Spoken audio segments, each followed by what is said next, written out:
Y continuamos con nuestro estudio acerca de la guerra espiritual, o pudiéramos decir lo que la Biblia dice acerca de la guerra espiritual. Y yo quise titular esta clase con el nombre de La batalla por el Cristo. Como habrán notado, ¿verdad? Cada uno de estos títulos de la clase comienza con la batalla por, en este caso es la batalla por el Cristo. Y ciertamente yo creo que podemos verlo de esa forma, porque si te vas al jardín del Edén, la meta era Adán como representante de la raza, y luego cuando Cristo viene como el segundo Adán, de manera que si Satanás iba a tratar de hacer algo, iba a tratar de hacer algo con ese segundo Adán que nos representa a nosotros. Y de esa misma forma, ¿verdad? Aunque hoy vamos a estar viendo la tentación de Cristo en el desierto, yo creo que cuando se produjo lo que se produjo a la edad de 2 años de Cristo, ¿verdad? Ustedes recordarán la historia, cuando el rey Herodes se enteró de que había nacido el rey de los judíos entre ellos, entre el pueblo. Él se llenó de celo y luego se llenó de ira cuando se sintió como engañado por los magos de Oriente, que estaban supuestos a decirle dónde estaba este niño, dónde había nacido. Y entonces él se molesta y manda a matar a todos los niños menores de 2 años de edad. La palabra de Dios no dice que Satanás hizo eso, pero si tú revisas todo el texto de la palabra, yo creo que no es muy difícil concluir que detrás de dicha matanza estaba Satanás orquestando, incitando a Herodes a hacer algo como esto. Entonces, con esa pequeña introducción, yo quiero que podamos ver esto que hemos llamado la batalla por el Cristo y ver lo que Dios tiene que decirnos en el día de hoy. Entonces, lo primero que voy a hacer es, yo quiero revisar algunos de los textos de los evangelios donde se describe el encuentro de Cristo en el desierto con Satanás. Esto está descrito en los 3 evangelios sinópticos, en Mateo, en Marcos, en Lucas. Juan no lo tiene, y cada uno de los evangelios tiene no una versión distinta, pero dice algo que quizás el otro no dice, lo dice de forma diferente, y es por eso que yo quiero ver los textos por separado. El primero viene de Marcos, es el más breve, Marcos capítulo 1, versículos 12 y 13. El texto comienza diciendo, enseguida el Espíritu le impulsó. Ahí la palabra enseguida tiene un contexto, tiene una conexión.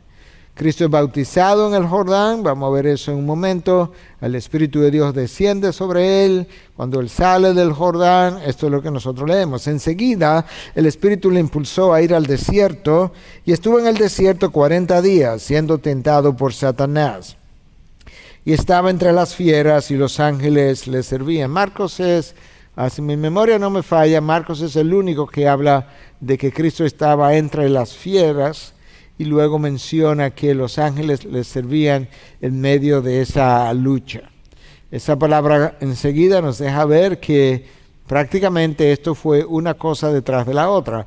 El bautismo, sale del Jordán, e inmediatamente el Espíritu lo impulsa.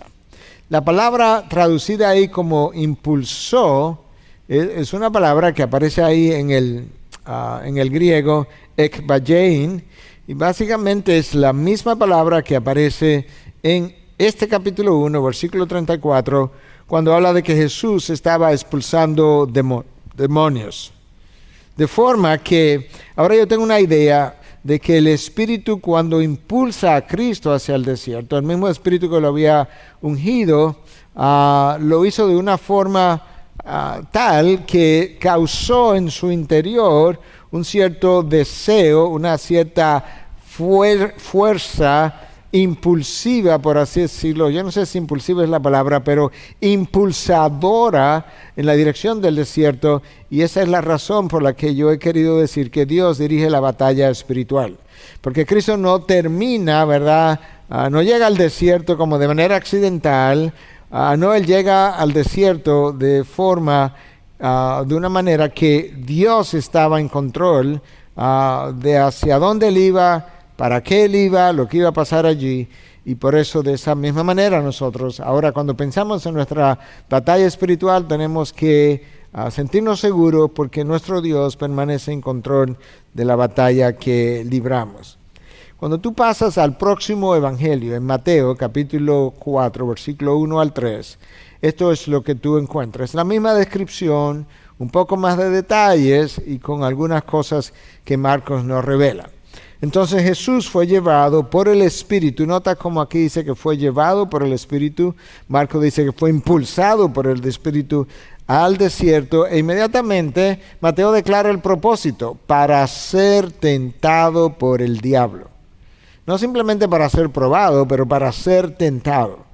Aquí ahora se nos habla no solamente de que esta persona es Satanás, sino se nos dice, no, este es el mismo diablo. Se le da otro nombre para que podamos ver que este tentador es el mismo acusador.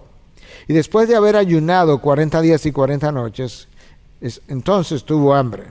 Y acercándose el tentador, le dijo, si eres hijo de Dios, di que estas piedras se conviertan en pan.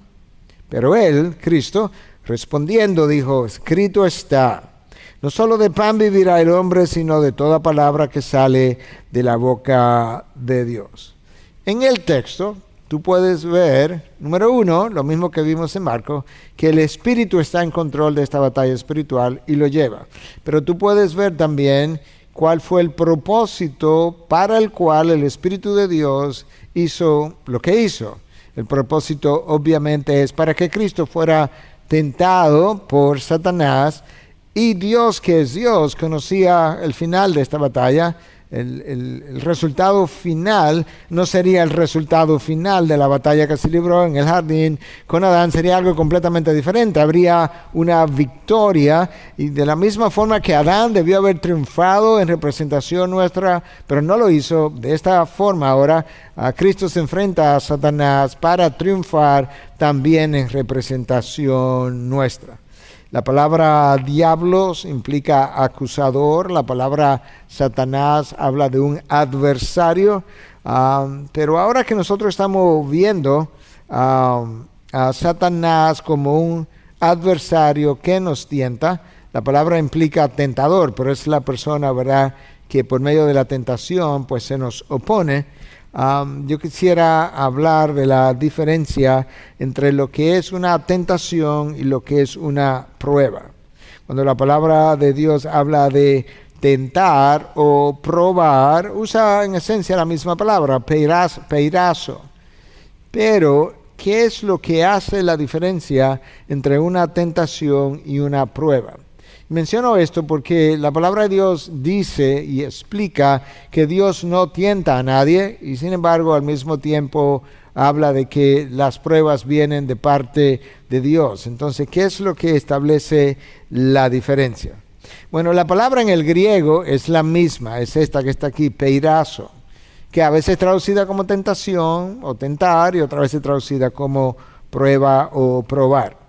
Entonces, la tentación no viene de Dios. Y si no viene de Dios, ¿de dónde viene? Bueno, la tentación viene o de Satanás, el tentador, pero puede venir también de nosotros mismos. Y de hecho, probablemente sea más frecuente de esta segunda manera. Nuestros deseos internos, nuestros pecados remanentes nos tientan, nos levantan el deseo de querer ir en una dirección. Por otro lado, y eso es lo que Dios no hace, porque eso lo hace Satanás con la intención de hacerme caer, como pasó en el jardín del Edén y como él trató de hacer por igual en el desierto. Ahora, una prueba frecuentemente sí viene de parte de Dios. Es una circunstancia, es un evento que llega a mi vida, que yo tengo que vivir, que tiene la intencionalidad de probar mi fe, pero no solamente de probar mi fe, sino también de purificar mi fe. La prueba y la purifica. De manera que es como algo, es como el fuego a través del cual yo tengo que pasar. Pero la intención de Dios no es que me caiga, no es que peque, no es que fracase. La intención de Dios es que yo purifique mi fe y salga victorioso. Recordemos las palabras de Pablo para los Corintios, ¿verdad? Que Dios nunca va a permitir que yo sea tentado por una prueba o que ninguna prueba mayor o tentación llegue a mí que la que yo puedo soportar. Y si llega, juntamente con la tentación o la prueba, Dios permitirá o Dios me abrirá una puerta por medio de la cual yo pudiera salir, pudiera escapar. ¿Por qué? Porque la intención no es que yo caiga, es que yo salga victorioso de dicha prueba. Y yo quería mencionar esas dos diferencias. Entonces ahora yo quisiera ver de qué manera el príncipe de este mundo ataca al Señor de este mundo. La palabra de Dios llama a Satanás el príncipe de la potestad del aire, le llama el príncipe de este mundo, le llama el Dios de este mundo, pero el Señor, el dueño y Señor de este mundo es Cristo Jesús, y Él arremete contra Jesús, quien está en el desierto, no tanto como en su no tanto representando a la divinidad, sino representándome a mí, el ser humano, como descendiente de Adán, para triunfar donde Adán fracasó, para triunfar a favor de la raza humana, que fue lo que le pasó a Adán. Adán falló, y falló en representación de la raza humana. Cristo va a triunfar en representación de la misma humanidad. Escucha lo que dice el texto entonces, en versículo 1 del capítulo 4. Jesús, lleno del Espíritu Santo, volvió del Jordán y fue llevado por el Espíritu en el desierto. Una vez más, llevado por el Espíritu. Pero esta vez va lleno del Espíritu. Por 40 días, siendo tentado por el diablo, y no comió nada durante esos días, pasados los cuales tuvo hambre. Entonces el diablo le dijo: si eres hijo de Dios, dile a esta piedra que se convierta en pan. Jesús le respondió: escrito está, no solo de pan vivirá el hombre. El diablo lo llevó a una altura y le mostró en un instante todos los reinos de este mundo, o todos los reinos del mundo. Todo este dominio y su gloria te daré, le dijo el diablo, pues a mí me ha sido entregado y a quien quiera se lo doy.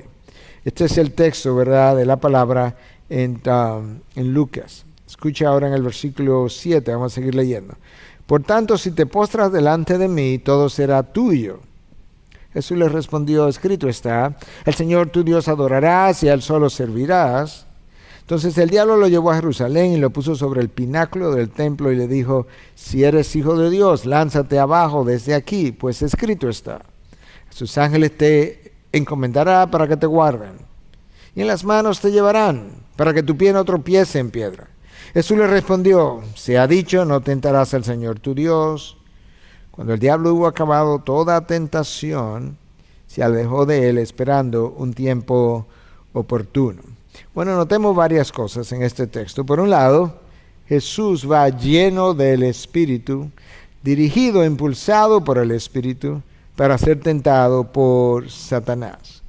Notemos también que este texto habla de que Satanás le hace una oferta de todos los reinos de este mundo, porque a mí me han sido dados. Yo creo que eso es importante, que yo pueda hacer nota de eso que se declara aquí.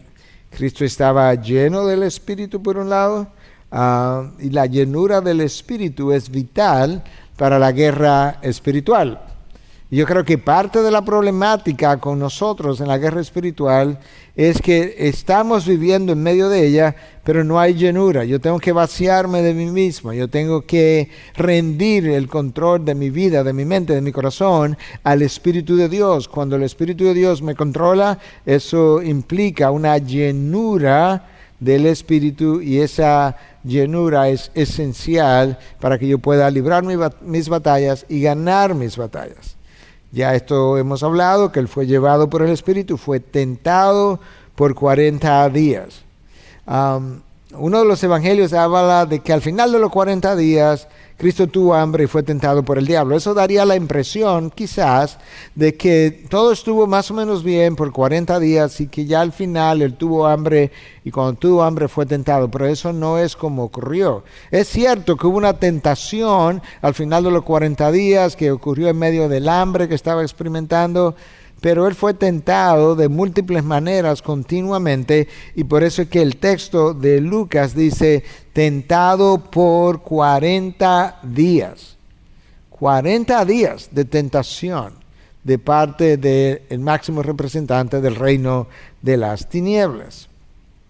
Es interesante que en este texto Cristo es reconocido como hijo de Dios, ¿verdad? Tú eres mi hijo amado, y Satanás dice, si eres el hijo de Dios. 2 veces ocurre en el versículo 3, ocurre en el versículo 9. La razón por la que yo menciono esto es porque la palabra de Dios se refiere a Adán como hijo de Dios. Y en ese sentido pudiéramos decir que Dios ha tenido 2 hijos legítimos, si pudiéramos decir, el hijo de Dios, el unigénito desde toda la eternidad, Cristo Jesús.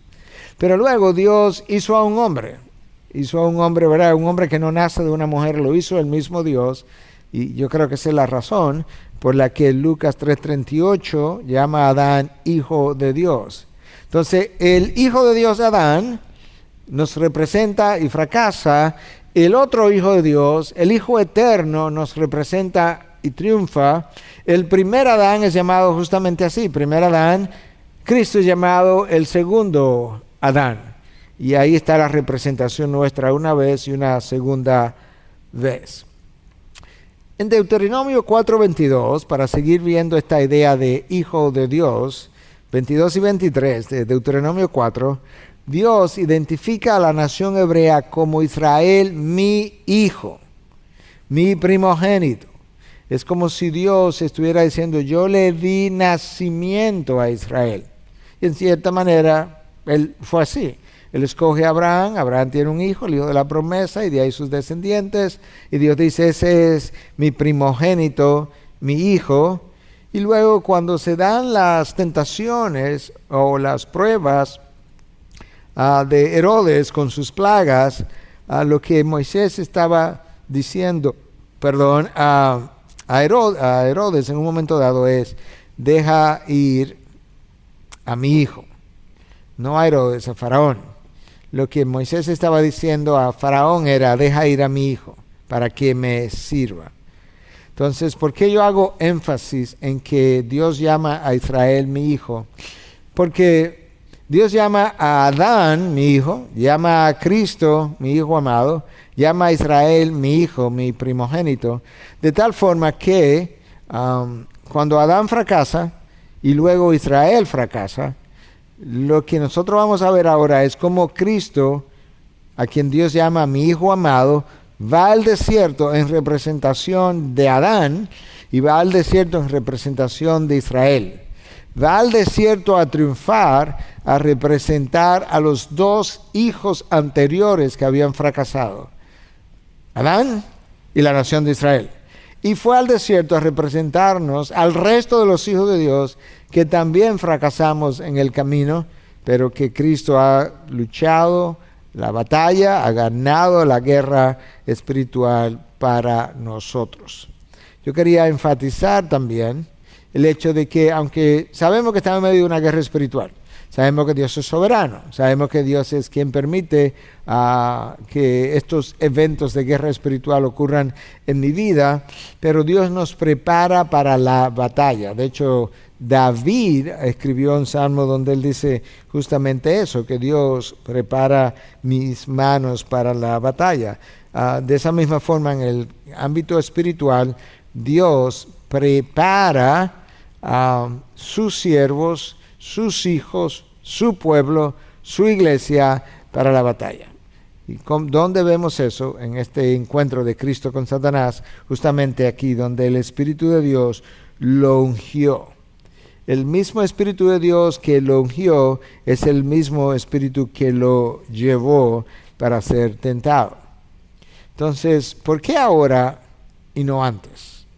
Cristo había vivido como 30 años, pudo haber sido llevado al desierto antes. Sí, pero por diseño de Dios, hasta la edad de 30 años, que era cuando alguien podía ser sacerdote en el templo, hasta la edad de 30 años Cristo no fungió como tal, y es a esa edad que Él comienza a llevar a cabo su misión, y entonces él iba a estar listo, no solamente para venir a hacer ministerio, sino que iba a estar listo para esta batalla, y entonces en ese momento él es ungido, y en ese momento también él es afirmado.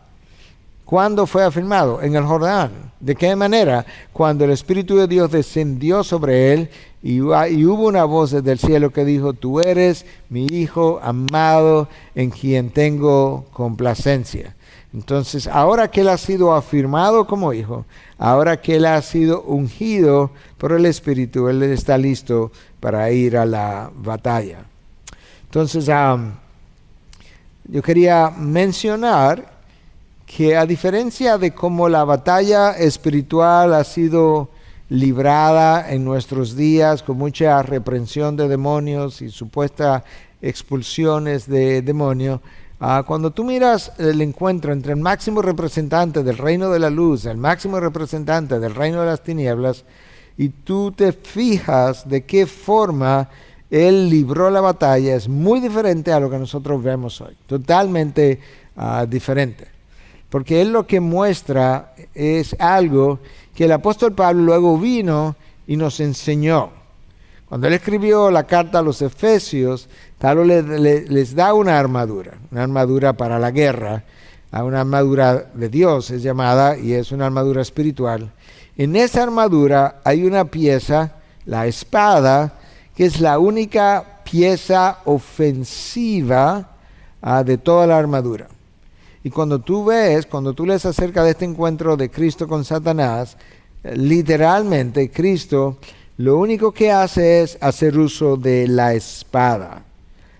Porque el texto nos dice que Cristo, cuando fue tentado 3 veces.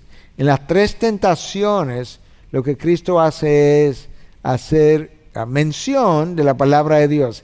Él cita un texto de la palabra: escrito está, no solo de pan vivirá el hombre, sino de toda palabra que sale de la boca de Dios.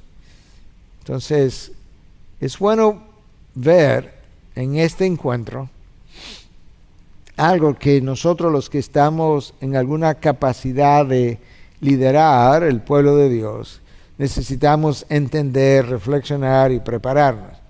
Y es que el ministerio no te protege de la guerra espiritual, no es un lugar de refugio, más bien es la línea de fuego. Es el ministerio, bueno, déjame decirlo exactamente en esos términos, porque estaba pensando en la fraseología de Paul Tripp, pero déjame leértelo literalmente. El ministerio no es un refugio para la guerra espiritual, más bien es la línea de fuego. Y por eso estoy diciendo aquí que el ministerio nos coloca al frente de la guerra espiritual. Y eso es lo que ocurre con Cristo. Tan pronto él comenzó a hacer ministerio, o iba a comenzar a hacer ministerio, ya fue colocado, estaba al frente de la guerra espiritual, y es ahí donde tú ves a Satanás irse tras él. Entonces déjame mencionarte esta cita, o leerte esta cita de Russell Moore, que escribió un libro que se llamó, traducido al español, Tentado y Probado, Tempted and Tried, y esto es lo que él dice: la tentación no tiene que ver con nosotros en el último caso, sino que la tentación es un asalto de los poderes de las tinieblas contra el imperio rival del Mesías. Nosotros tenemos un conflicto. En este conflicto hay 2 reinos. Esos 2 reinos son rivales. Estos 2 rivales están en pugna uno contra el otro.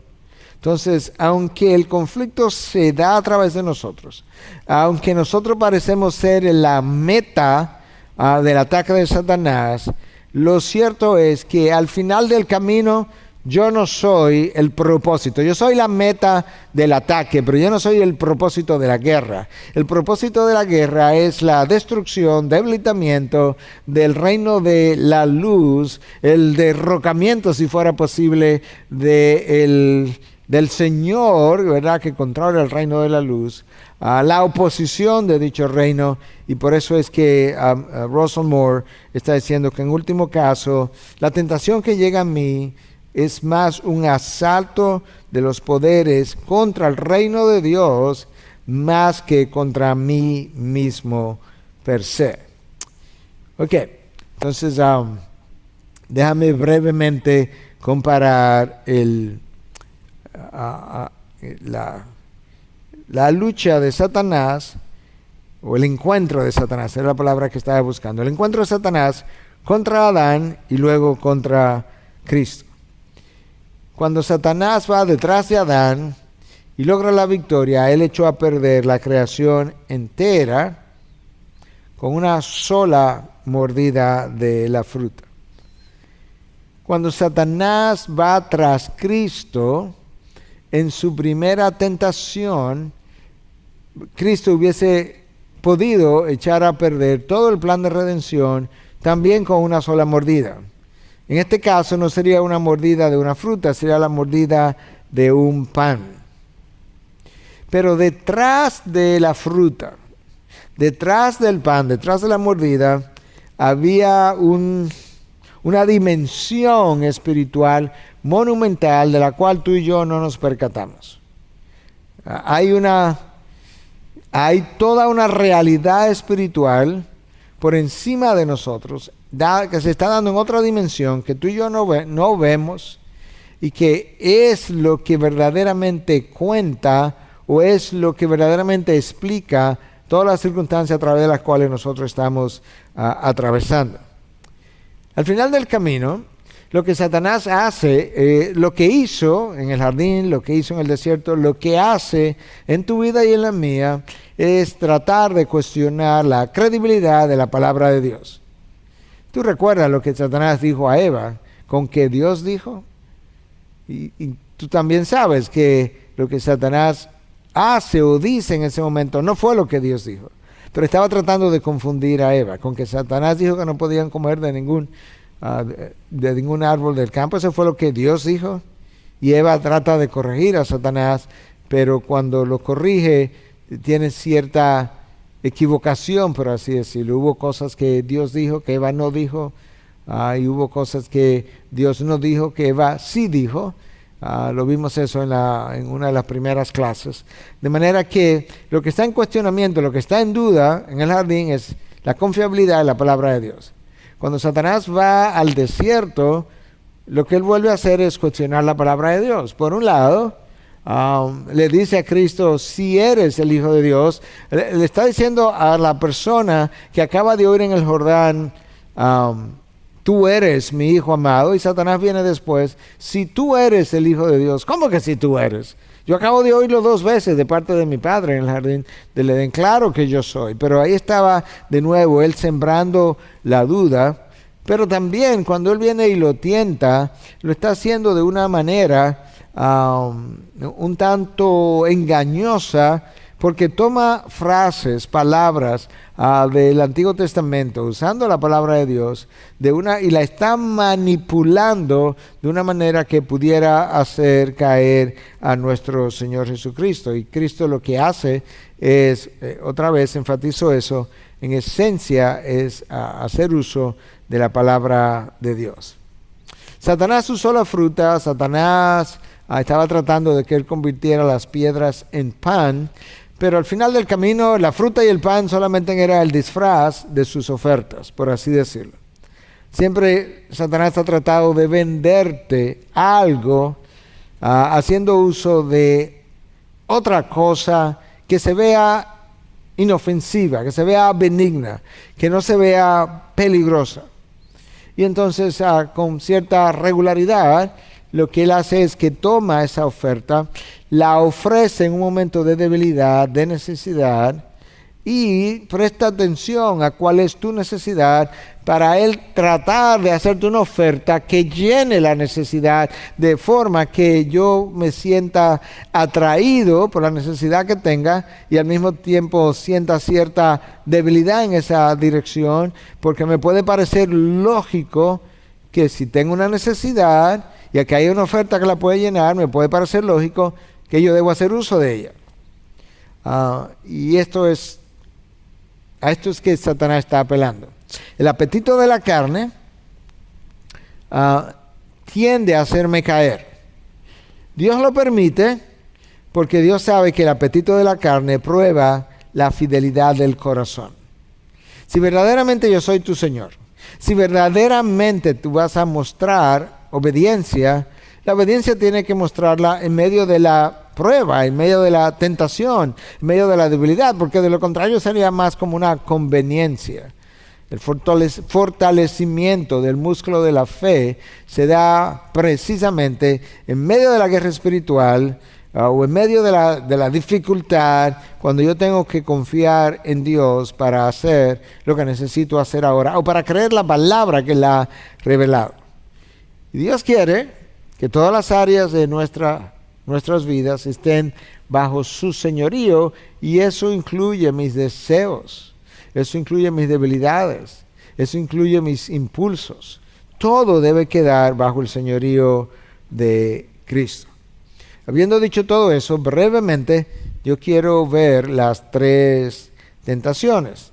Primero comienza con la frase a la que ya aludí: si eres el Hijo de Dios. Y ya Jesús había oído: tú eres mi Hijo amado, en quien tengo complacencia. Satanás está tratando de traer este cuestionamiento sobre la veracidad de la palabra. Esa primera tentación consistió en algo sencillo. Tienes hambre, aquí hay piedras, tú tienes el poder de convertir las piedras en pan. Cristo no niega que Él tiene ese poder, Cristo no niega que Él tiene hambre, Cristo ni siquiera niega el hecho de que quizás Él se sintió tentado a hacer eso. Lo que Cristo hace es lo que tú y yo debiéramos hacer. Él empuña la palabra, por así decirlo, como una espada, y entonces Él mueve esa espada como tú y yo debiéramos hacerlo.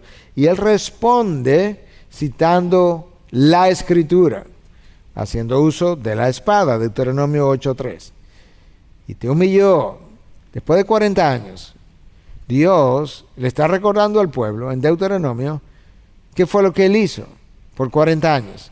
Y Jesús lo hace. Jesús le cita Deuteronomio 8:3 de una forma abreviada. Y te humilló y te dejó tener hambre y te alimentó con el maná que no conocías, ni tus padres habían conocido, para hacerte entender que el hombre no solo vive de pan, sino que vive de todo lo que procede de la boca de Dios. ¿No has entendido todavía que tu mayor necesidad no es física, es espiritual? ¿No has entendido todavía que tu mayor necesidad es buscar de mí, no necesariamente buscar saciar en este mundo lo que solamente yo puedo saciar? Entonces, lamentablemente, no solamente mis deseos me llevan a desobedecer a Dios, sino que nuestro espíritu de rebelión, de que yo quiero hacer lo que quiero hacer, en el momento que lo quiero hacer, cuando lo puedo hacer, ese espíritu de rebelión también nos puede llevar a nosotros a desobedecer a Dios y a pecar. La rebelión lo que hace es que se sirve a sí misma. La obediencia está diseñada para que niegues ese impulso de quererte servir a ti mismo y quieras servir a Dios. Una vez más, obedecer a Dios cuando yo no tengo deseos contrarios es conveniente, es bueno, pero no es exactamente obediencia. Obediencia es, en el mejor sentido de la palabra, es que tú vas a hacer lo que Dios quiere que tú hagas, aún cuando tus deseos, tu mente, tu lógica, tu razón te están diciendo otra cosa completamente diferente. La segunda tentación de Satanás, yo menciono estas tentaciones por separado porque no creo que nosotros vamos a tener a Satanás apareciéndose y haciendo uso de la palabra o tentándonos de manera personal como Cristo lo tuvo, pero yo he oído mucha gente hacer uso de palabras muy similares en la vida, y cuando lo he oído frecuentemente he pensado, otra vez, aquí está como Satanás o tu propio pecado brindándote una fruta que está cubierta, envuelta en papel de regalo. Escucha la segunda tentación. Entonces el diablo le llevó a la ciudad a la ciudad santa y le puso sobre el pináculo del templo y le dijo: si eres hijo de Dios, lánzate abajo, pues escrito está: a sus ángeles encomendarás y en las manos te llevará, no sea que tu pie tropiece en piedra. Bueno, el Salmo 91, versículo 11 y 12, ciertamente dicen eso. No exactamente igual, pero esto es una cita con cierta libertad de ese salmo, de manera que Satanás está usando la palabra para enfrentarse a Cristo y Cristo usa la misma palabra para empujarlo hacia atrás. Y esta es la razón, estas son las palabras. También está escrito: no tentarás al Señor tu Dios. Eso es una cita también del libro de Deuteronomio 6:13. Tú me das la palabra y yo te doy la palabra. La palabra sí dice que los ángeles, tal como está aquí, han sido encargados de que si mis pies tropiezan, pues ellos me puedan llevar en sus manos. Ellos tienen ese encargo. Pero eso es otro contexto. El contexto no es en un encuentro con Satanás, y mucho menos donde él está tratando, en inglés se dice de entice. ¿Cómo sería eso? Él está tratando de lograr que yo compre la oferta y me sienta seducido por la oferta. Entonces, lo que Cristo en cierta manera está diciendo: no te voy a prestar atención porque tú estás usando la palabra distorsionada para hacerme caer, para tropezar, y la estás manipulando de tal manera que cuando vienes a ver, caigo o tropiezo con la misma revelación de Dios. De manera que en vez de entrar en discusión, te voy a citar la palabra. Es como que hay ahora un encuentro de espada entre dos titanes. Escrito está: no tentarás al Señor tu Dios. Eso es una forma breve de cómo Deuteronomio 6:13 dice lo que dice, pero en esencia Deuteronomio nos habla de algo muy similar. La tercera tentación, escucha ahora cómo suena. Otra vez el diablo lo llevó a un monte muy alto y le mostró todos los reinos de este mundo y la gloria de ellos, y le dijo: todo esto te daré si te postras y me adoras. Entonces Jesús le dijo: vete, Satanás, porque escrito está: al Señor tu Dios adorarás y solo a Él servirás. El diablo entonces lo dejó, y al instante unos ángeles vinieron y le servían. Básicamente lo que Satanás está tratando de hacer con Cristo, él trató de hacer con Adán y Eva. Porque él le ofrece la fruta con la intención de que ellos pudieran llegar a ser como Dios. La intencionalidad de Dios al momento presente, que tú y yo lleguemos a ser como Cristo. Entonces, en cierta manera, no vamos a llegar a ser Cristo, obviamente, pero sí vamos a llegar a ser como Él. Entonces, de esa misma forma que Satanás como que le ofrece un atajo a Adán y Eva para llegar a ser como Dios, ahora Él le ofrece otro atajo al segundo Adán, a quien le ofrece todos los reinos de este mundo, que le iban a ser dados como quiera, pero se lo ofrece sin cruz, sin dolor, sin sacrificio, rápidamente, sin sudor, y mucho menos sudor de gotas de sangre. Cristo no compra la idea y responde, ¿verdad?, de la manera que hemos venido diciendo, citando la palabra de Dios. Solo al Señor tu Dios tú tentarás. Jesús podía estar, el texto dice, de hecho, que al final de los 40 días Cristo estaba físicamente hambriento. Lo que él no estaba era espiritualmente hambriento. Él estaba lleno. Y parte de la problemática nuestra es que en la guerra espiritual, con cierta regularidad, nosotros estamos luchando, corriendo la carrera, espiritualmente vacíos y físicamente llenos. Y si estamos físicamente llenos, tú sabes que te va a caer, va a tropezar. No va a tener ni siquiera la energía para correr. Eso no es lo que Cristo hace. Cristo se llena, es ungido del Espíritu. Mantiene la llenura del Espíritu. Con dicha llenura enfrenta entonces al príncipe de este mundo. Entonces permíteme ahora comparar los tres textos que nos hablan de esta tentación. Marcos, como mencioné al principio, contiene la narración más breve.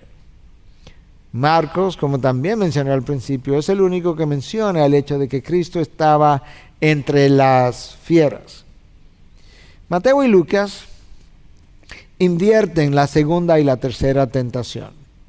En otras palabras, el orden de las tentaciones en Mateo y Lucas no es exactamente el mismo.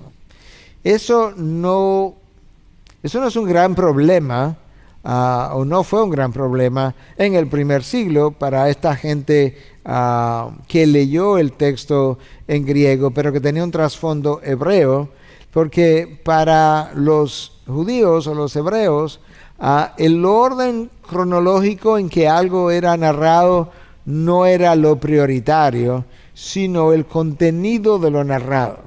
La importancia aquí es qué es lo que Cristo quiere que nosotros aprendamos y no necesariamente en qué orden fue que ocurrieron las cosas. No es el orden del aprendizaje, sino la lección en sí que tiene importancia. Lucas, por otro lado, por alguna razón, cuando Jesús sale del Jordán, después de esa experiencia de su bautismo, en vez de continuar inmediatamente con la narración del desierto, como Mateo hace y Marcos también, él habla de la genealogía de Jesús. Y luego entonces aparece la narración del desierto. No está claro por qué Lucas hace eso, pero quizás por el hecho mismo de que Jesús es mencionado como Hijo de Dios, por el hecho mismo de que Adán es mencionado como Hijo de Dios, por el hecho de saber que Israel es mencionado como el Hijo y el primogénito de Dios, quizás, porque él no lo declara, Lucas quiso ver la genealogía de este Hijo de Dios, y cuando traza esa genealogía, no se para en Abraham, como hace Mateo, quien estaba interesado en mostrar que Cristo era descendiente de Abraham, sino que en la genealogía que Lucas tiene, él continúa hasta Adán, hasta el primer Adán. Quizás para mostrarnos que Cristo no solamente era descendiente de Abraham, sino que de otra manera era descendiente de Adán, porque al final del camino vino a través de María, y María era descendiente de Adán, como todos hemos sido descendientes de Adán y Eva. Habiendo visto entonces estos encuentros, o este encuentro, con estas tentaciones de Cristo con Satanás, ¿qué conclusiones nosotros pudiéramos tener al final de esta lección? Bueno, por un lado, Satanás es un opositor de los planes de Dios. Yo creo que tú ves eso desde el principio. En el jardín se opuso, en los 40 años en el desierto se opuso, durante el resto de la historia redentora en el Antiguo Testamento se opuso, lo podemos ver en otros textos en otro momento. Él ha querido, y bueno, y cuando Cristo nace al poco tiempo, está tratando de causar toda una matanza de estos niños de 2 años de edad hacia abajo. Se opuso en el desierto, se opuso y continúa oponiéndose a Cristo, aún hasta en la misma cruz. De hecho, recuerda que la descripción del encuentro de Cristo con Satanás en el desierto dice que Satanás lo dejó para ser tentado en otra ocasión. O, dependiendo del evangelio que esté leyendo, que Satanás lo dejó por un tiempo. Ese enemigo ha tratado de influenciar la raza humana, incluyendo los hijos de Dios. Yo creo que vimos eso justo en la clase anterior cuando hablamos de la batalla por la humanidad. También en la clase anterior vimos como detrás de las religiones del mundo está Satanás y espíritus engañadores operando. En este caso, no es un demonio, no es un espíritu engañador el que está con Cristo, sino la persona de mayor jerarquía que quizás podía lograr hacer algo en contra de la persona de mayor jerarquía del reino de las tinieblas. A manera de aplicación, ¿qué más nosotros podemos ver? Bueno, Satanás fue detrás de Cristo inmediatamente después del bautismo de Cristo en el Jordán, donde Cristo había sido afirmado por el Padre. Del punto de vista nuestro, yo tengo que recordar que muchas veces Satanás viene detrás de mí después de algún evento importante o de victoria, o de Dios haberte usado grandemente, porque muchas veces en esos momentos en que nosotros estamos menos pensando en la posibilidad de una guerra espiritual, en esos momentos donde nosotros nos sentimos más seguros de nosotros mismos, es en esos momentos donde nosotros tendemos a bajar las barreras, o es en esos momentos donde nosotros tendemos a, como estuvimos trabajando y estamos un poco cansados, a relajarnos. Y Satanás aprovecha y hace lo que hace. Esa tentación, como lo vimos, vino después de 40 días de ayuno. Entonces tiene que tener cuidado, tiene que conocer tus debilidades, porque Satanás va a tentarte en el área de tus debilidades. Hay cosas que son debilidades para ti, que no son debilidades para mí, y viceversa. Entonces es esa área de vulnerabilidad que él va a estar buscando, estudiando en ti.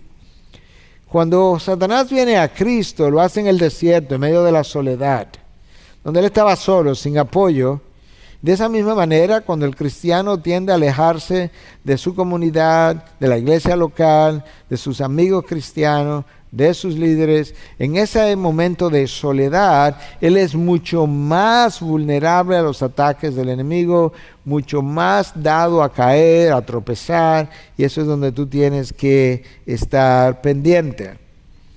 Es en ese estado, en esa condición en la que tú y yo nos pudiéramos encontrar, en estado de vulnerabilidad, donde somos más dados a creer la mentira, el error, donde somos más dados a tropezar precisamente fruto de haber abrazado una mentira. Y lo que Satanás hace es justamente ofrecerle una mentira tras otra. Le ofreció hasta todos los reinos de este mundo.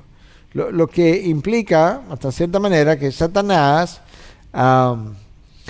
tiene cierta autoridad en este mundo, pero al mismo tiempo tenemos que reconocer que Dios ejerce soberanía en la guerra espiritual, de manera que la autoridad que Satanás pueda tener o el poder tiene un límite, y que aunque Dios le permitió hacerle este ofrecimiento a Cristo, al final del camino el ofrecimiento mismo era falso, porque aunque Dios le hubiese dado los reinos de este mundo para que ejerciera influencia, al final de la historia Dios es el dueño y señor de la misma. Ya mencionamos que la palabra de Dios es la arma de ofensa. Es esa misma palabra la que te nutre. Es esa misma palabra la que te santifica. Un cristiano que no está creciendo en santificación es un cristiano vulnerable a las tentaciones, a las caídas, a los tropiezos, a las mentiras, a los errores, a la idolatría, en el sentido de tomar algo y darle una importancia más allá de lo que Dios quisiera que hiciéramos, de tomar algo y sentarlo en el trono de Dios, de cavar una cisterna que no retiene agua. Todo eso es mucho más probable que ocurra en condiciones de vulnerabilidad. Y la manera de evitar eso es tener mi alma saciada en la palabra de Dios y tener dependencia del Espíritu que inspiró la palabra. Cristo mostró que es mucho mejor estar hambriento en medio de la voluntad de Dios, como Él estuvo, que estar saciado fuera de ella. Es mucho mejor tú sentirte en carencia o insatisfecho, o quizás sentirte, entre comillas, infeliz, estando en medio de la voluntad de Dios. No debiéramos sentirnos así, pero como humanos que somos, frecuentemente ha pasado, pero es preferible que yo pueda sentirme así en medio de la voluntad de Dios y no sentirme que todo está bien, sentirme que estoy en victoria, sentir que estoy pleno, pero estoy fuera de la voluntad de Dios.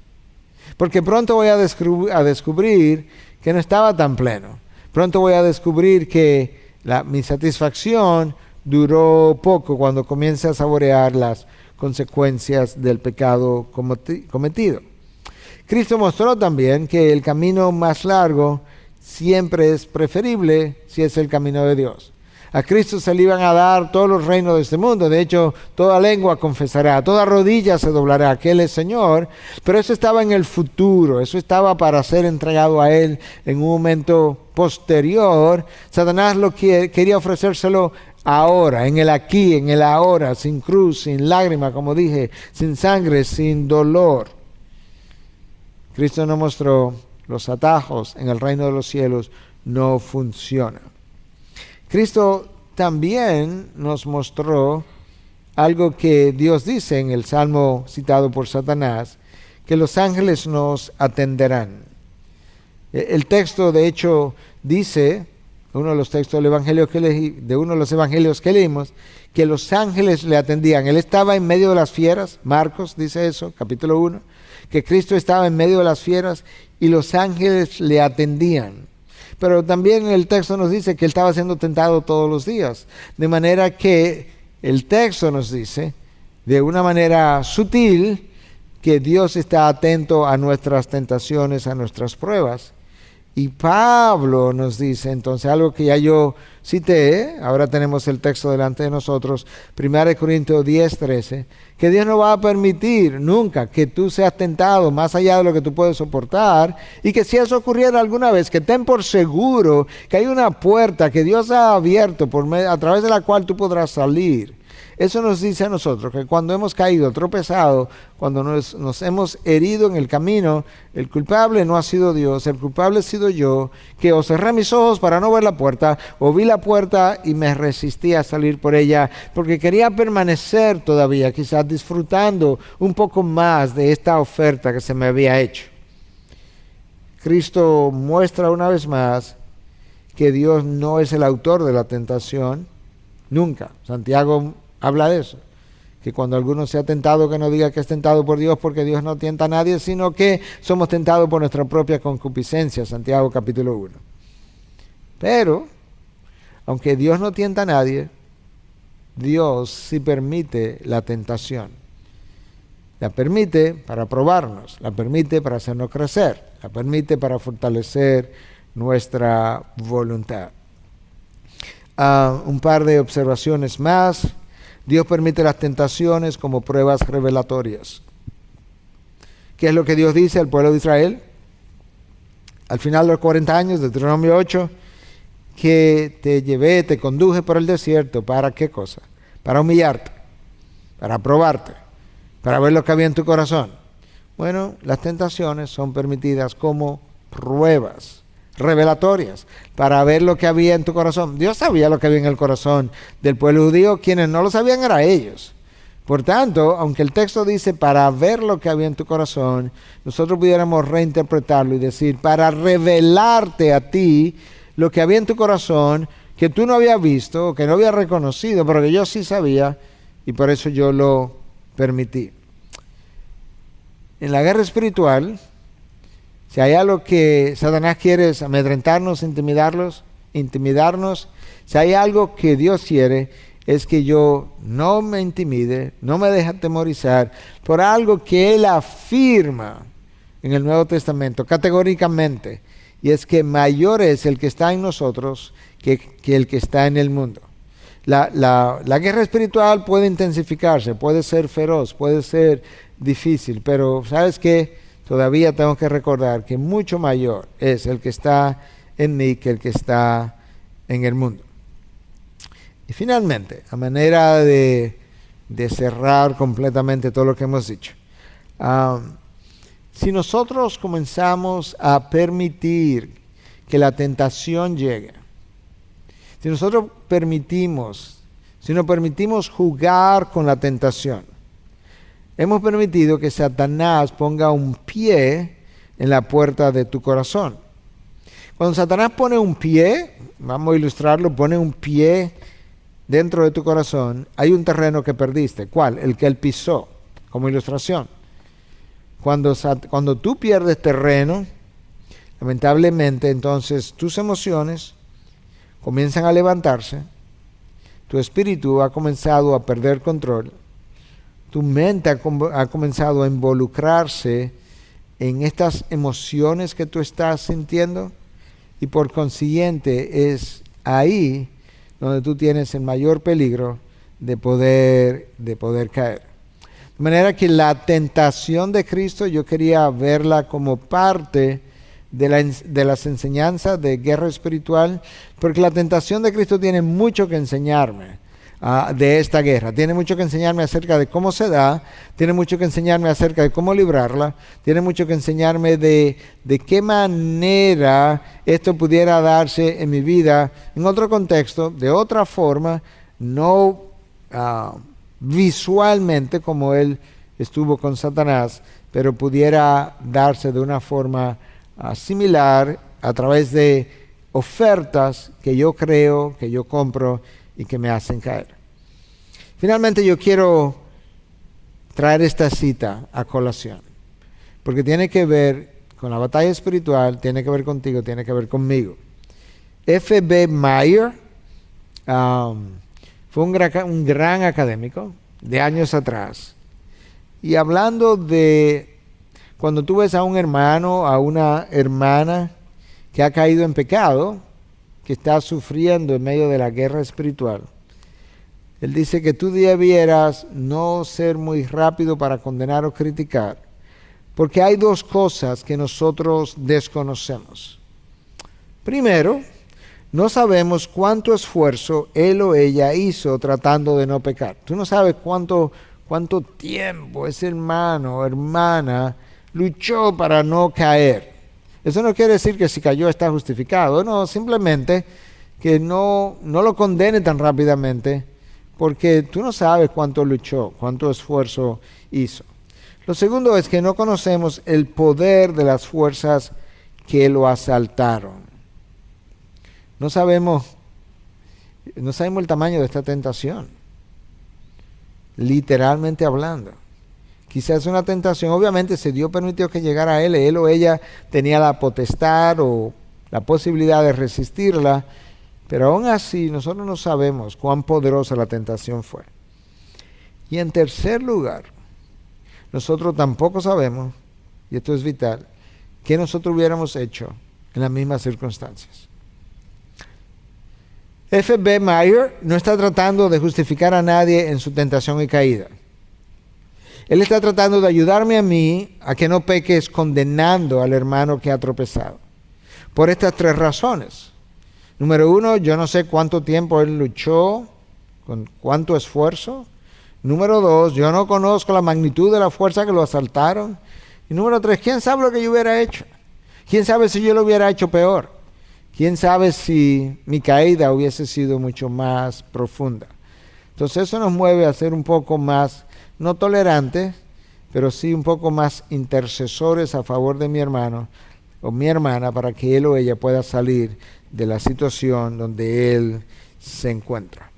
Y con eso entonces yo voy a cerrar esta batalla por el Cristo, para nosotros entonces ver en la próxima sección que nos toque revisar la batalla por ti, la batalla por tu vida, la batalla que Satanás va a librar para que seas tú la próxima víctima.